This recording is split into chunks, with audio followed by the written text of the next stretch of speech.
Para estar aqui hoje, conversando com vocês sobre educação, eles me pediram para que eu fizesse um resumo da minha vida, da minha atuação como educadora. E foi uma atividade bastante complicada, né? Eu trouxe para vocês um pouquinho dela, né, para falar de onde eu falo e quem eu sou, aonde eu atuei, e eu descobri que a minha atuação nunca foi linear. Foi uma coisa muito perdida, muito cheia de mudanças. E eu tentei, juro que eu tentei fazer algo linear para poder explicitar para vocês as minhas experiências e as minhas vivências no âmbito da educação. Mas eu não consegui. E aí eu encontrei essa arte da Dani Duravan e eu tomei propriedade dela e mudei algumas coisas para poder explicar um pouquinho, né? Então, assim, eu começo na formação em nível médio, lá no magistério, em 1996, e vou perpassando a graduação, o mestrado, o doutorado, e nesse interim, todas as experiências que eu tive, tanto em nível da educação formal, quanto na educação social, né? E nesses âmbitos todos, eu tive inúmeras experiências que assim, eu me considero hoje uma pessoa privilegiada, né? Eu tive experiências que pessoas não tiveram, mas que me enriqueceram muito mais como ser humano do que como profissional. E eu trouxe um pouquinho disso hoje para vocês. Então, assim, só para vocês entenderem, eu perpassei em termos de educação formal, eu trabalhei com educação infantil, com ensino fundamental 1, ensino fundamental 2, ensino médio e ensino superior, tanto no Brasil quanto em Angola, né? E posteriormente não, concomitantemente, eu trabalhei na educação social com instituições de acolhimento para crianças e adolescentes, penitenciárias femininas e orientação de famílias com adolescentes em medidas socioeducativas em meio aberto. Que mais? Eu tenho cola, gente, porque de verdade eu sou super perdida, tá? Na educação social.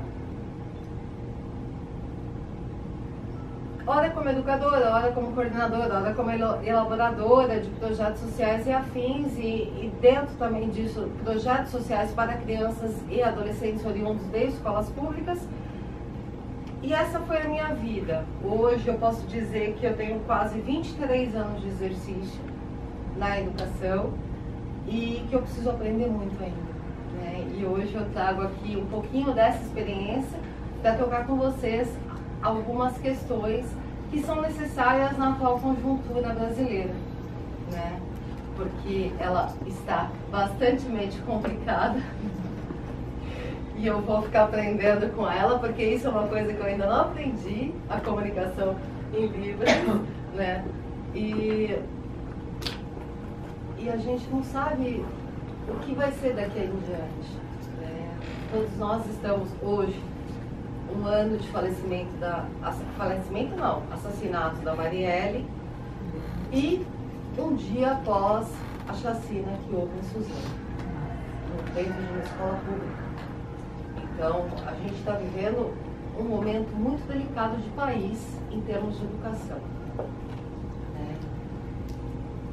E pensando tudo isso, vamos lá.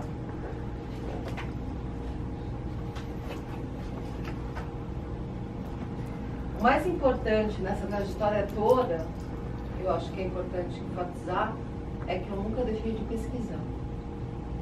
Nunca. O que me levou a lugares que eu nunca imaginei que eu fosse ou que eu chegasse, eu conheci o Brasil inteiro, Norte, Nordeste, Centro-Oeste, Sul e Sudeste, foi a educação. Pensem numa menina com 16 anos que escolheu magistério porque não tinha química e física, né? E de repente, a partir disso, se transformou a rimo de família e depois disso foi fazer pedagogia e assim por diante. Tudo bem, o Cauê o Cauê continua aqui. E aí foi fazer pedagogia por conta da LDB, porque na época da minha formação a LDB tinha estabelecido que era necessário a pedagogia, né, o ensino superior, e aí descobri a iniciação científica, e a partir da iniciação científica nunca parou de estudar. E foram esses estudos que me levaram tanto para conhecer o Brasil inteiro, quanto para conhecer o continente africano.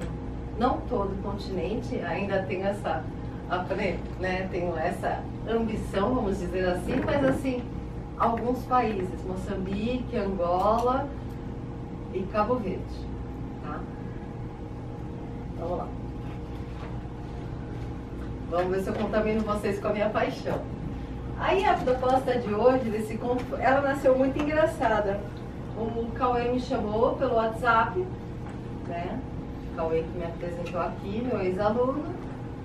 E o mundo estava um caos, aliás, o mundo está um caos. E aí ele virou e falou, você quer conversar sobre educação? Eu falei, eu quero. Vamos conversar sobre educação? O que você quer conversar sobre educação? Eu falei, olha, vamos conversar sobre educação porque está tudo perdido, está tudo muito errado. Aí ele virou e falou, tá, e vamos inserir arte? Eu falei, vamos, porque a arte é fundamental na existência do ser humano, né? Ela é o que torna a existência mais suave. Aí ele virou e falou, então tá, você quer dar uma palestra? Eu falei, ok, mas eu não quero dar uma palestra, eu quero fazer uma roda de conversa, pode ser assim? Pode. Então foi dessa forma que foi posto a ideia, né, de dialogar com vocês sobre os diferentes espaços de atuação da educação e, dentro deles, a importância das artes para a formação do ser humano. Então, essa é a proposta de hoje. E aí, pensando nisso, o título se justifica exatamente por quê? Porque ambos os termos são polissêmicos, né? Então, eu coloquei no plural tanto educações como artes, porque ambos têm inúmeros sentidos e interpretações. Não cabe eu determinar para vocês o que é arte ou o que é educação. Cabe eu trazer para vocês algumas contribuições de alguns pensadores para se pensar o que vocês entendem por.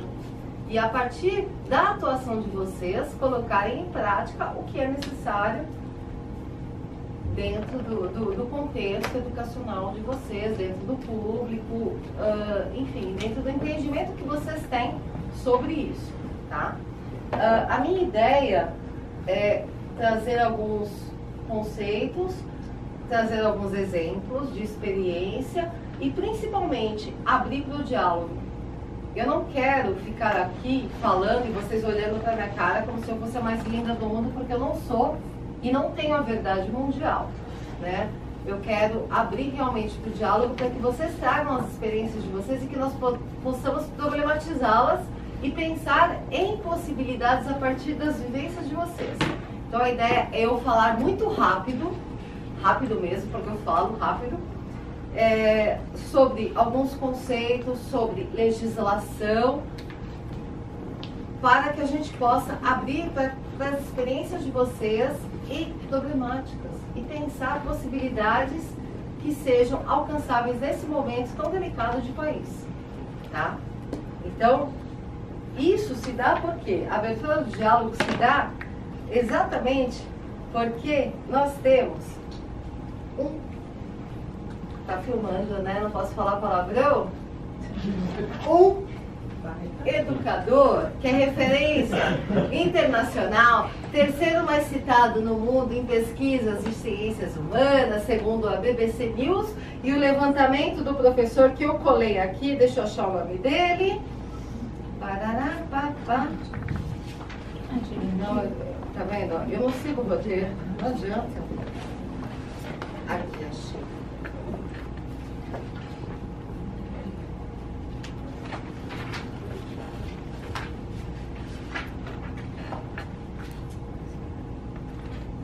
Elliot Green, professor da Escola de Economia e Ciência Política de Londres, divulgado esse estudo pela BBC News em 2019 como o terceiro maior pensador citado em educação no mundo. Tá? Ele é hoje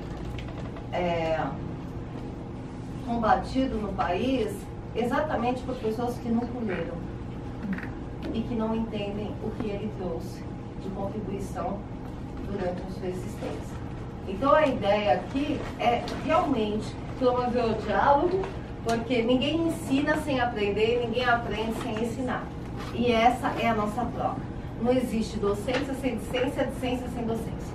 Ponto final. Tá? Dito isto, né, pensando que o diálogo, essa troca, é de fundamental importância para a construção do conhecimento, e fazendo jus a esse grande educador, que nos é referência e patrono da educação nacional, nominado lá desde 2012, a proposta é que a gente possa construir conhecimentos conjuntamente. Tá? Então, assim, eu vou falar, mas vocês podem interagir comigo, por favor. Façam isso. Eu odeio falar sozinha. Eu falo muito sozinha, mas eu odeio falar sozinha. Vamos lá. Então, buscando o conceito de educação, eu encontrei dois que cabiam muito bem a este momento. O primeiro é do professor Severino, no livro do Gadotti. Ambos foram meus professores lá na Universidade de São Paulo. Eu não disse nem minha formação, né? Eu falei, mas não falei minha formação. Enfim, eu sou pedagoga, não, eu sou professora em nível médio, pedagoga, mestra e doutora pela Universidade de São Paulo.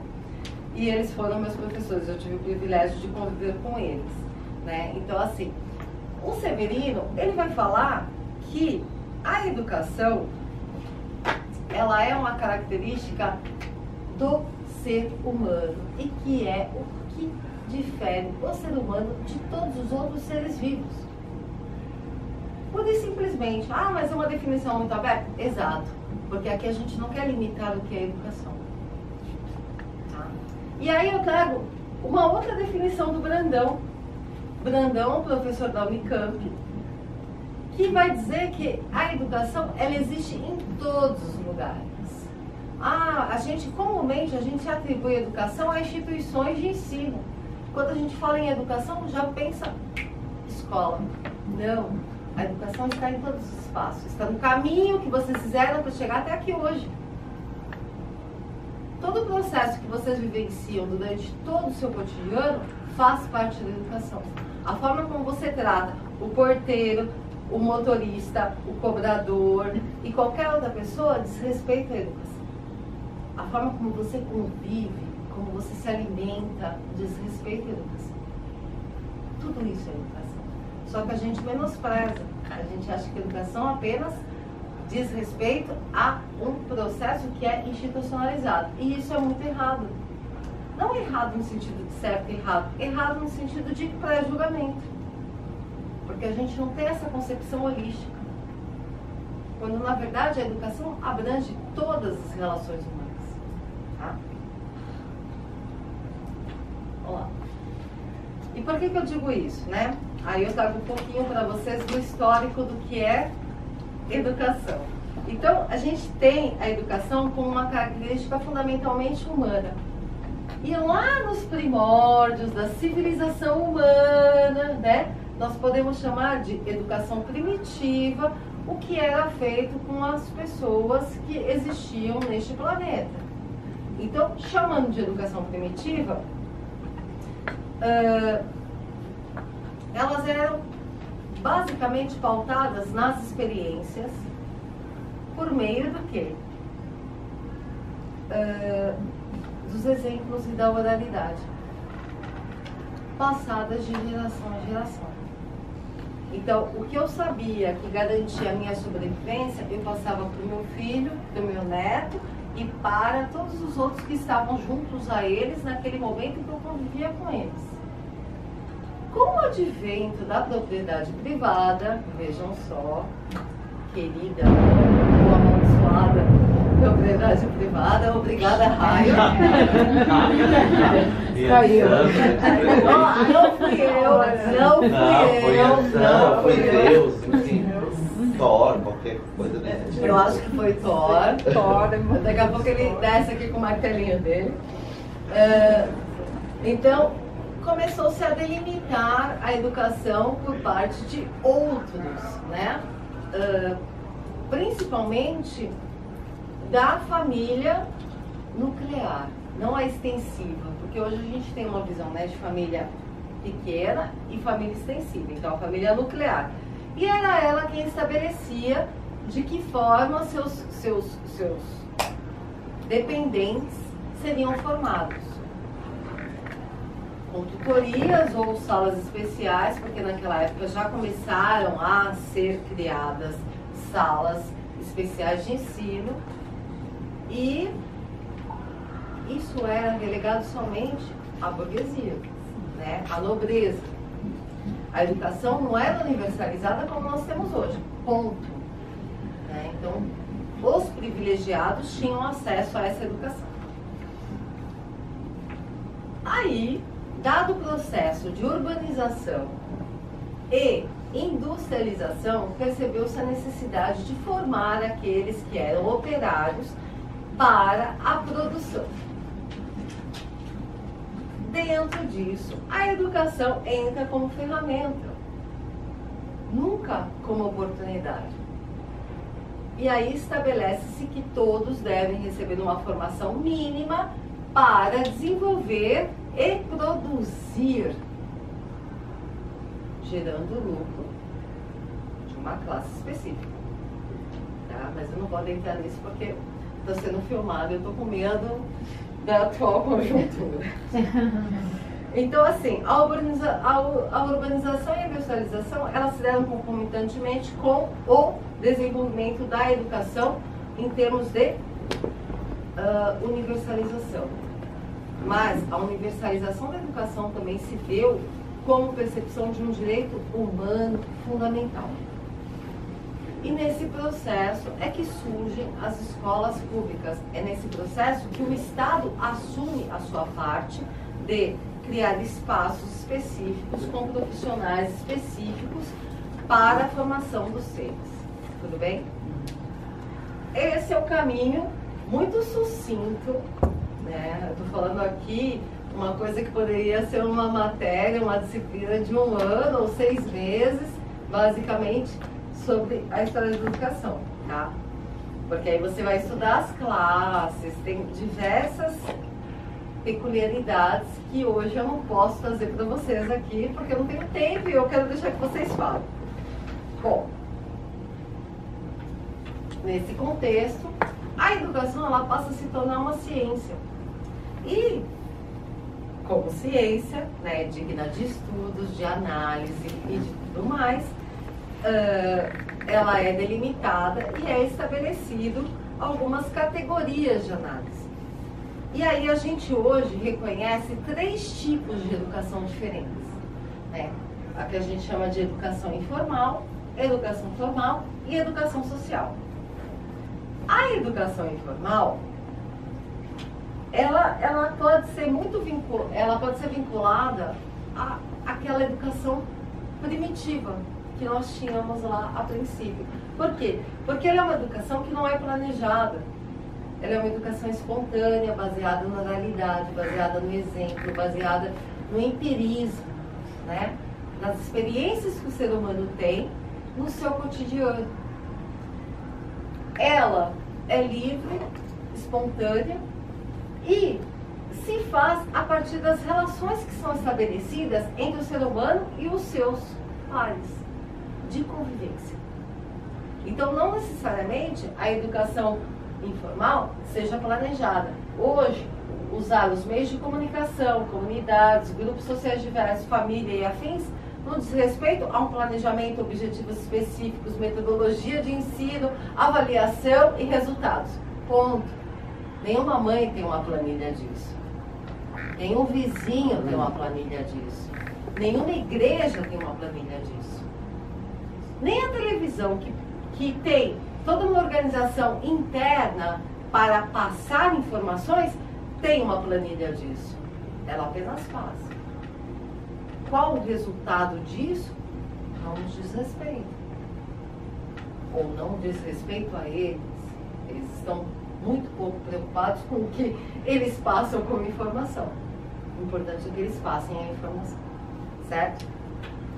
A educação formal, diferentemente da educação informal, ela é praticamente o seu contrário. Seria, então, o que a gente chama de educação institucionalizada, né? Ela tem todo um conjunto de regras, um conjunto de leis, um conjunto de normas, uma organização estrutural absurda para responder a objetivos e metas específicas. Então ela responde a leis, ela responde ao currículo que é programado, ela responde a uma carga horária específica, ela responde às avaliações institucionais e ela responde principalmente ao Estado, que cobra dela a sua prática, tá? E aí, quando eu falo em cobrar a sua prática, vejam aqui a hierarquia de leis que existem, né? A hierarquia organizacional de uma escola. Uma escola, qualquer escola, né? Então, ela responde pelas leis nacionais, pelas leis específicas, ou estaduais ou municipais, pela resolução dos conselhos nacional e estadual, pelas diretrizes, orientação das diretorias de ensino do seu município, estatuto da escola, projeto político-pedagógico, currículo para chegar no plano de aula. Então, assim, uma escola não faz o que ela bem quiser. Ela obedece todo esse regimento para realizar um ato educativo. E aí, ela não faz isso ao seu bel prazer. Ela se relaciona com uma estrutura gigantesca. Aí é muito engraçado quando a gente vê assim na escola, nas redes sociais. A escola educa a família. Não, a família educa, a escola ensina. Caramba, por favor, não compartilhem isso nunca. Por favor, todos nós educamos. Todos somos responsáveis pela educação do ser humano. Sem exceção, tá? Por quê? Porque a escola, ela não cuida somente do aluno, ela se relaciona com toda essa estrutura existente para minimamente produzir o que a gente chama de educação. E vejam só, não é uma equipe, não é um grupo pequeno. A rede que ela tem é gigantesca e alcança toda a comunidade do seu entorno. Então nós temos conselho tutelar, equipe docente, equipe operacional, equipe administrativa, equipe gestora, supervisão de ensino, alunos, famílias, comunidade, conselho tutelar. Voltei para o conselho tutelar. Nós temos só tudo isso. Quando não alcança, vai da infância e juventude, a partir do conselho tutelar e assim por diante. Né? Então, assim, não existe uma escola isolada. A escola lida com vida, e vida é orgânica. Então, perpassa toda a estrutura de uma sociedade, dentro de um foco micro, mas que expande para o macro. Né? E aí, dentro da educação formal ainda, veja o que ela agrega no seu espaço. Né? Ela agrega uma diversidade cultural, étnico-racial, etária, socioeconômica, de gênero e religiosa gigantesca. Quando alguém for fazer crítica a uma escola brasileira, por favor, lembrem a essa pessoa do papel social que a escola tem. Porque a escola hoje não só ensina. Ela é muito mais do que isso. Ela é um espaço social que transforma os seres humanos. Ela possibilita que a criança saia do seu núcleo familiar bestial e limitado e conheça o mundo. Né? Hoje a gente está aí com a defesa do homeschooling, movimento do homeschooling. Uhum. E pensem vocês que nós possivelmente poderemos ter pessoas criadas à imagem e semelhança dos seus geradores. Pensem vocês quem são essas pessoas que a defendem, que defendem esse movimento. E ok, eu entendo Durkheim, eu entendo Foucault sobre as críticas da reprodução da sociedade a partir da escola, como contexto microsocial, entendo tudo isso. E vocês também hão de entender, né, que a escola reproduz regras da sociedade num espaço micro. Verdade, não é mentira. Mas é errado a gente se frustrar? É errado a gente se sentir infeliz em algum momento? Até para pensar em possibilidades de como superar essa situação? Não sei. Não tenho uma resposta. Trago para vocês a pergunta. Vocês pensem as respostas e me deem depois, né? Então, assim, a gente vive tudo isso dentro do espaço escolar. Agora, a gente não vive tudo isso dentro do espaço de uma casa. Será que vale a pena realmente defender o movimento do homeschooling? Considerando-se as situações que nós temos visto atualmente de pedofilia,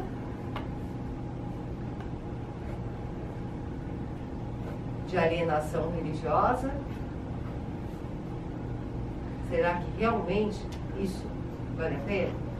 Ou será que a escola não tem um papel fundamental para abrir a mente dessa criança que vive nesse espaço?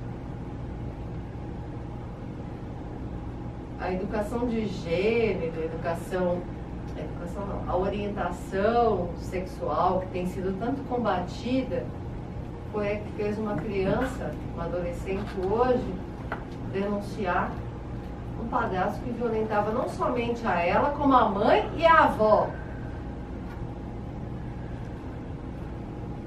Será que se ela não tivesse essa aula, ela não seria uma escrava sexual até o fim da sua vida? E a avó não estaria enterrada no quintal junto com a mãe? Então são questões que a gente tem que pensar para a educação. Porque a educação não é somente o conteúdo enciclopédico. A educação é promover convivência humana, minimamente. O principal objetivo da educação é esse.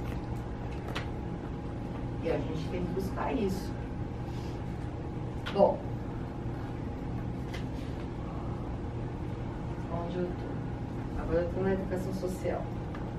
Me perdi.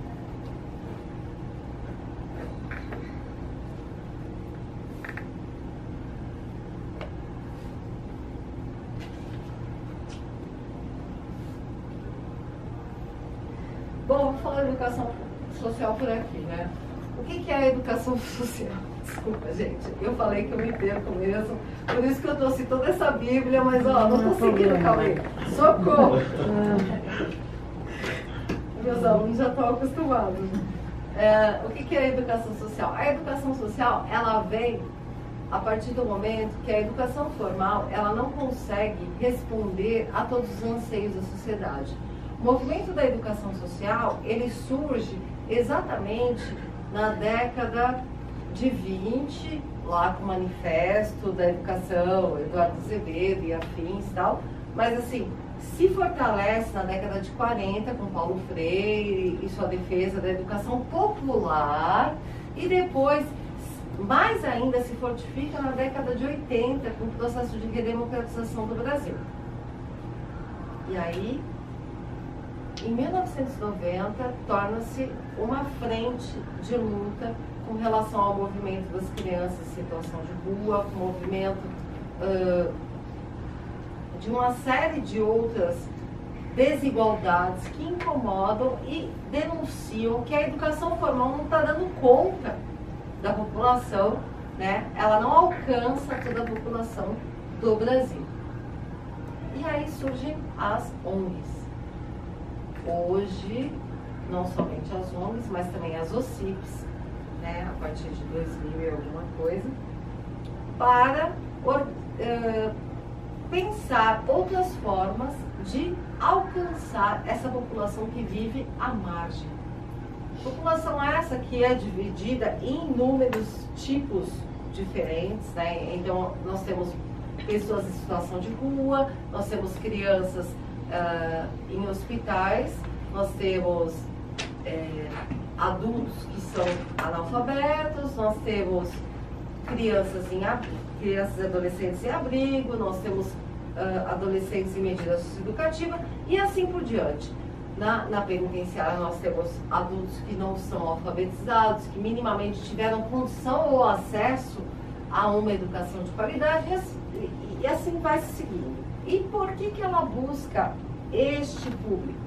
Para dar a elas a oportunidade de que sejam e se reconheçam como cidadãos e transformem nas próprias vidas. Então, inicialmente, a educação social, ela era chamada de educação não formal. Se vocês forem pesquisar, né, vocês vão encontrar estudos da professora Maria da Glória Gon.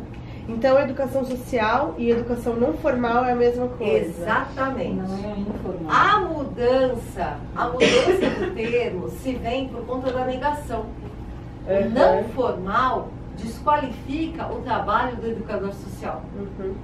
Quando você fala não, veja só que coisa interessante.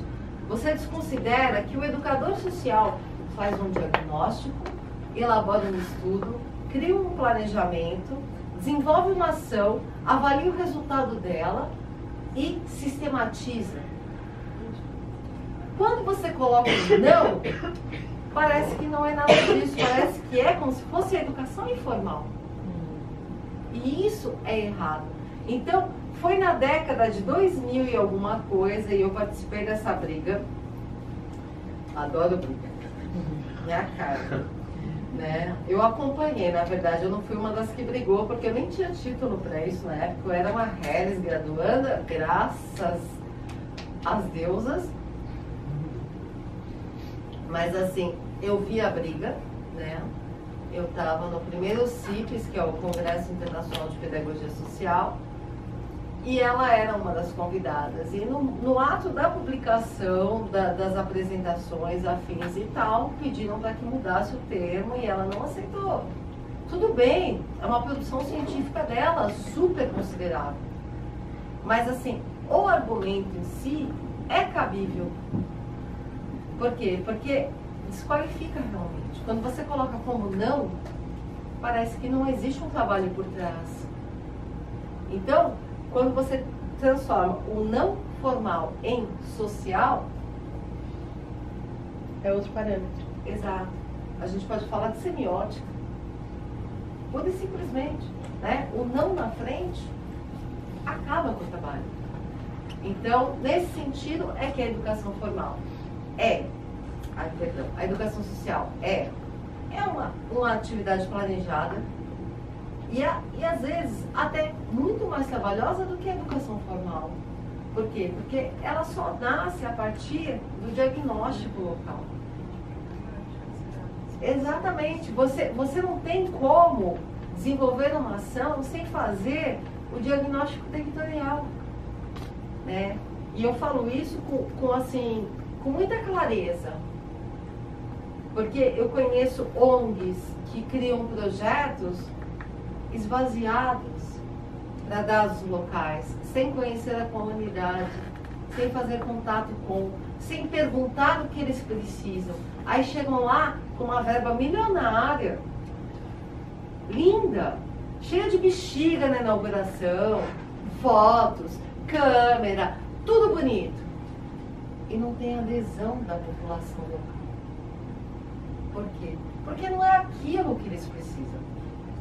Eles nunca foram escutados. Marketing social vende no Brasil. Mas projetos pontuais e sociais existem também. E devem ser respeitados. Por isso, na década de 2000, a lei da filantropia foi reelaborada e criou-se a CPI para as ONGs. Porque tinham muitas que lucravam com atividades esvaziadas. Tanto é que o nome pilantropia surgiu daí. Né? Ganhando verba tanto de governo quanto de pessoas privadas, né, de fundações privadas, para executar nada. Qual é o argumento do seu projeto? Futebol para crianças. Tirar as crianças em situação de rua.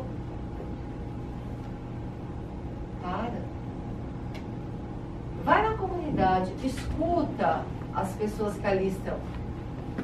Quais são as reais necessidades? Quais são as problemáticas? E aí eu trago um exemplo muito legal. Eu trabalhei com adolescentes e jovens durante um semestre só, porque o projeto foi cortado financiamento por má administração da instituição em questão. E nós trabalhávamos o protagonismo infanto-juvenil. E eles foram mapear o território em que eles viviam. Primeiro a gente deu a formação teórica, problematizou uma série de coisas e tal, mas depois eles foram fotografar aquilo que incomodava no bairro. E a partir disso pensar quais as soluções para aquele problema em questão. E as ideias foram ótimas. E hoje eu tenho ex-educandos que me escrevem e me dão satisfação ainda do resultado desse projeto. Uma virou pedagoga, o outro virou historiador, está fazendo um TCC exatamente sobre o problema que ele mapeou lá. Então, assim, você percebe que quando você envolve a pessoa na realidade dela, ela quer transformar aquilo. E é isso que a educação tem como função primordial. Na educação social, principalmente. Fazer sentido, transformar o seu espaço de vida, transformar o espaço dos seus. Essa é a missão da educação social. Pura e simplesmente, ela não dá certificado? Não dá. Mas ela transforma vidas.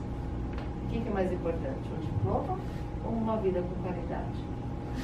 Só que assim, eu faço a questão e já respondo. Educação social e educação formal não são inimigas, elas são complementares. Porque a educação formal, ela não é falha, ao contrário, ela sofre com a pressão que existe sobre ela, porque ela atua muito bem, obrigada. Nós temos profissionais admiráveis no âmbito da educação formal. E nós temos também educadores admiráveis na educação social. E se ambos vejam hoje um projeto de educação integral que traz para dentro da escola ações da educação social, se casam, fica perfeito. Né? Um cobre o outro em termos de carências, porque um tem um tempo, um cronograma a seguir, enquanto o outro tem possibilidades mil de abordar de outras formas. A convivência, a socialização, valores e afins. Então, são coisas que devem ser pensadas com mais atenção por todos nós que trabalhamos com artes e educação. Aí eu trago para vocês, né, algumas definições de educação social. A primeira é do professor Gadotti, no livro da Pedagogia Social. A segunda é do professor Calimã, da Universidade de Brasília, também faz parte do grupo de pesquisa em Pedagogia Social lá da USP, né? E deixar claro que tem a ver com prevenção e recuperação. A pedagogia social tem a ver com isso. Preventividade ou recuperação. Né? Ela não é o processual da formação. Ou ela trabalha antes ou ela trabalha depois. Ela trabalha com crianças em alguma situação de vulnerabilidade. Não só crianças, adolescentes, sim, adultos e idosos. E trago também a contribuição da professora Graciane, Maristela Graciane, que também faz parte do grupo de pedagogia social, que coloca, né, que a pedagogia social, ela se contrapõe essas questões reparadoras, compulsórias, compensatórias ou repressivas. Porque não é isso que nós queremos. A educação, ela tem que ser livre, ela tem que ser leve, ela tem que ser lúdica. Ela tem que dar prazer aos filhos e não dor. E é um pouco isso que a educação social defende, né? Elevar o ser humano, não massacrá-lo de forma alguma, tá?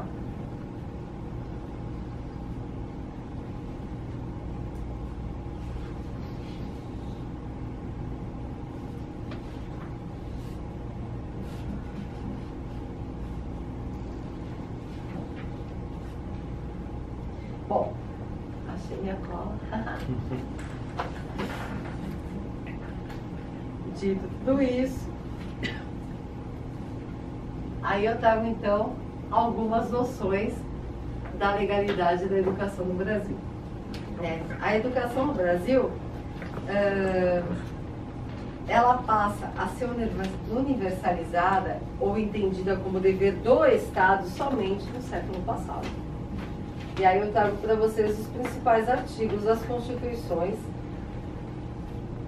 aqui colocadas. Então nós temos a Constituição de 34, de 46, de 67, a Emenda Constitucional de 69, porque não é uma Constituição, que fique muito claro, né? A de 88. Em todas elas, vocês percebem que a educação aparece como dever da família, da sociedade e do Estado. Então, ela passa realmente a ser defendida como um direito fundamental garantido por.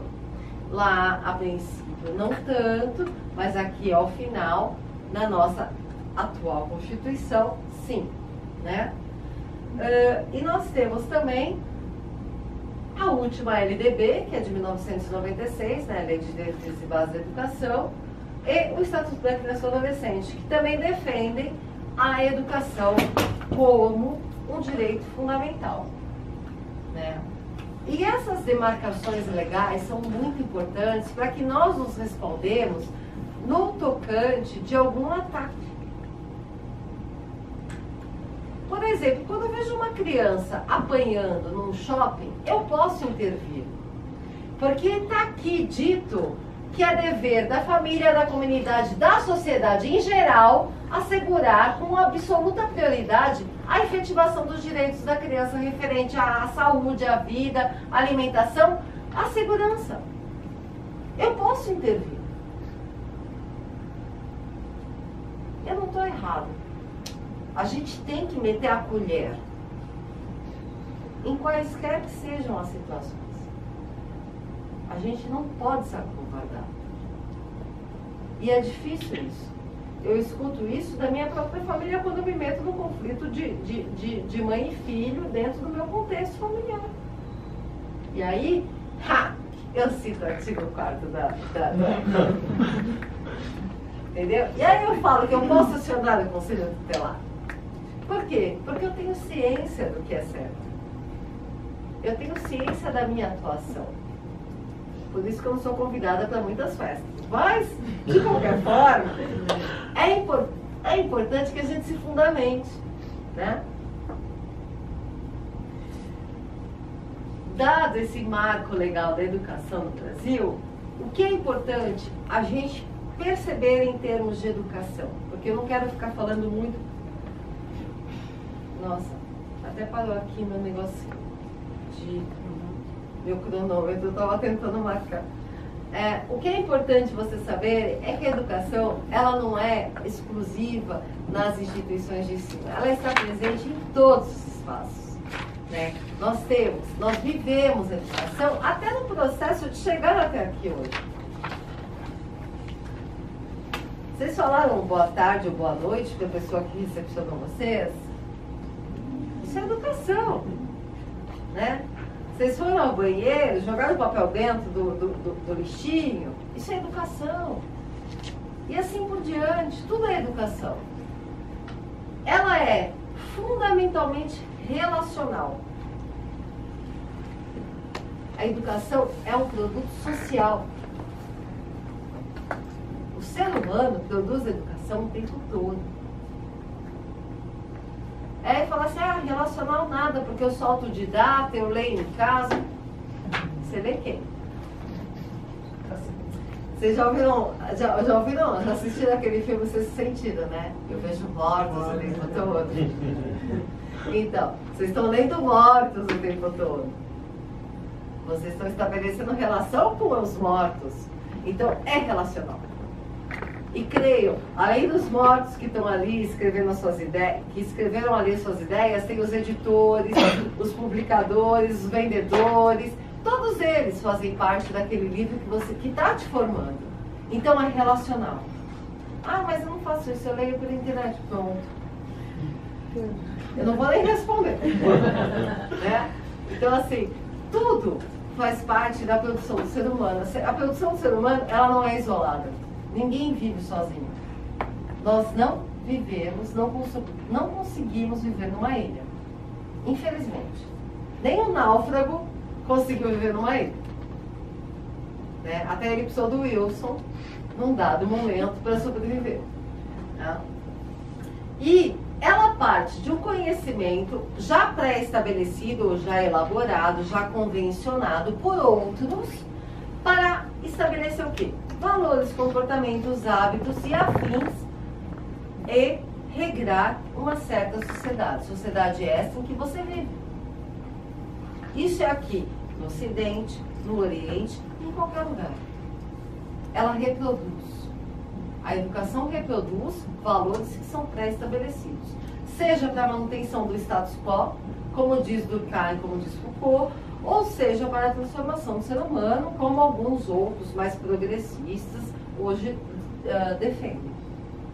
Mas a educação, ela é um instrumento. A escolha é nossa. Ou a gente ensina a ser igual, ou a gente ensina a pensar um pouquinho diferente. E eu não vou falar sair da caixinha, porque isso aí virou muito mercadológico. Me nego, tá? Bom, dito isso, isso aqui, eu sempre vou colocar, e os meus alunos já conhecem, né? Isso aqui é o índice do livro Pedagogia da Autonomia. Daquele carinha, daquele velhinho de cabelo branco, sabe? Lá na frente, que eu não vou citar o nome de novo, porque eu estou sendo filmada e eu tenho medo de ser caçada. Né? A gente está vivendo um período muito complicado. Mas dito isso, ele fala que para educar a gente precisa só dessas coisinhas.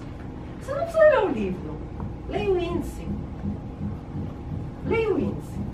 Isso aqui é o índice do livro. O que você precisa para ser um real educador? Eu quero subir quantas calorias vocês perdem. Né? Fica a dica, coloquem no buscador de vocês para ler o índice. E assim, tem em PDF essa obra. Ela já tá aberta. Vale muito a pena. É um livrinho super pequeno. E vale muito. Né? Para pensar qual é a nossa atuação como pessoas que querem fazer a diferença no mundo, porque ninguém escolhe ser educador para ficar rico. Desculpa, né? Eu acho que educador ou artista, ninguém escolhe ficar rico. Pura e simplesmente. A não ser que seja aquele moço que faz as obras do Dória, como é que ele chama? Romero Brito. A não ser que seja Romero Brito. Né? Se vocês tiverem essa pretensão, desculpa por decepcioná-los aqui com a minha fala. Mas, de qualquer forma, estamos valendo. E aí eu trago para vocês o questionamento das artes com tudo isso. Né? Porque eu acho que é muito importante a gente pensar na educação e nas artes, sendo que ambas estão sendo perseguidas neste momento.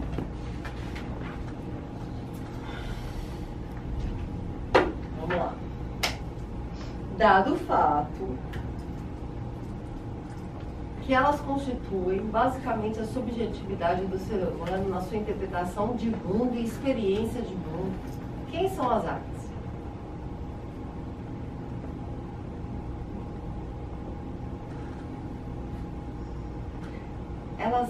Elas podem ser separadas da educação? Elas podem se tornar uma reles disciplina de 45 minutos dentro de um cronograma semanal? Nunca. As artes estão em qualquer lugar. Assim como a educação. Assim como a gente vive a educação o tempo todo, as artes também estão. Gente, olha o teto. Esse teto foi desenhado. Ele teve um design. Olha essa parede. Olha a disposição das cadeiras. Apesar que eu gostaria mais de um círculo. Mas tudo bem. Mas assim, vejam como tudo foi planejado, foi pensado. Olha a cor. Para tornar o ambiente mais, né, aconchegante. Isso tudo diz respeito à arte. Não foi impensado, não foi involuntário. E eu estou falando muito rasamente, porque eu não sou especialista em arte. Mas isso faz parte. Faz parte da arte. A arquitetura é arte. Né?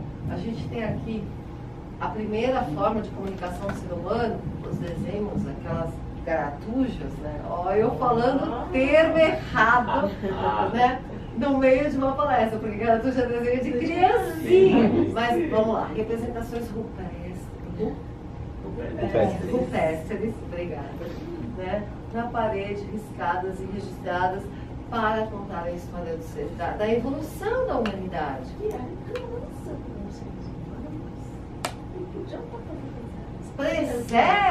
Precedem a escrita, inclusive a garatuja. Obrigada, Nívia! Ela está tentando aliviar meu lado. É minha ex-aluna, é por isso que ela está tentando aliviar meu lado. Bom, enfim. Pensem nos ritos de passagem com as músicas. Pensem em tudo que já foi feito pelo ser humano no seu processo evolutivo. Até chegarmos hoje na modernidade. O quanto a arte tem responsabilidade nisso, muito mais até, é que eu não posso falar isso, muito mais até que a educação, é impossível porque as duas caminham juntas, mas juntamente com a educação, né? Porque tudo isso, toda essa experiência da arte e da educação foram passadas juntas, né? Fazem parte desse mesmo cadinho formativo. Então, o que tem as artes com isso? Ela tem tudo. Ela responde por tudo também.